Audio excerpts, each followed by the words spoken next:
नमस्कार दोस्तों।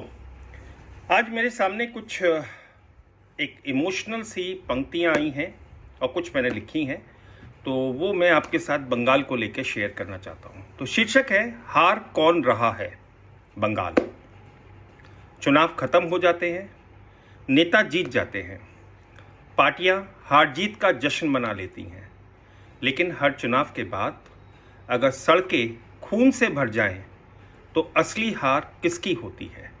बंगाल की।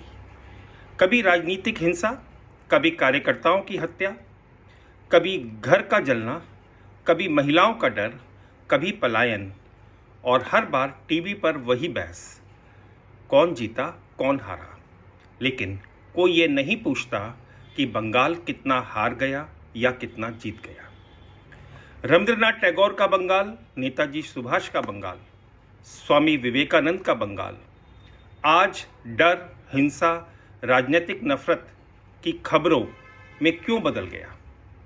क्या लोकतंत्र का मतलब सिर्फ चुनाव जीतना है, या चुनाव के बाद भी समाज को शांत रखना नेताओं की जिम्मेदारी है?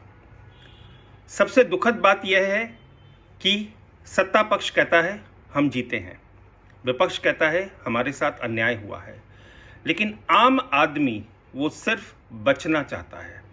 उसे पार्टी नहीं चाहिए, उसे शांति चाहिए, उसे राजनीति नहीं चाहिए, उसे सुरक्षा चाहिए।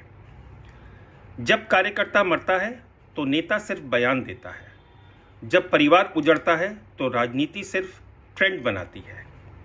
लेकिन एक माँ का बेटा वापस नहीं आता, एक बच्चे का पिता वापस नहीं आता। लोकतंत्र में विचारों की लड़ाई होनी चाहिए, लाशों की नहीं। अगर हर चुनाव के बाद हिंसा होगी तो धीरे धीरे जनता लोकतंत्र पे से भरोसा खो देगी। और याद रखिए, जब जनता डरने लगती है तो लोकतंत्र कमजोर होने लगता है। बंगाल की राजनीति युद्धभूमि नहीं है, सांस्कृतिक, शिक्षा और शांति की भूमि बनना चाहता है। जीत किसी भी पार्टी की हो, लेकिन हार बंगाल रहा है, क्योंकि अंत में सरकारें बदलती हैं, नारे बदलते हैं, लेकिन दर्द हमेशा जनता का ही रहता है। इसलिए बंगाल को वोट नहीं, शांति चाहिए।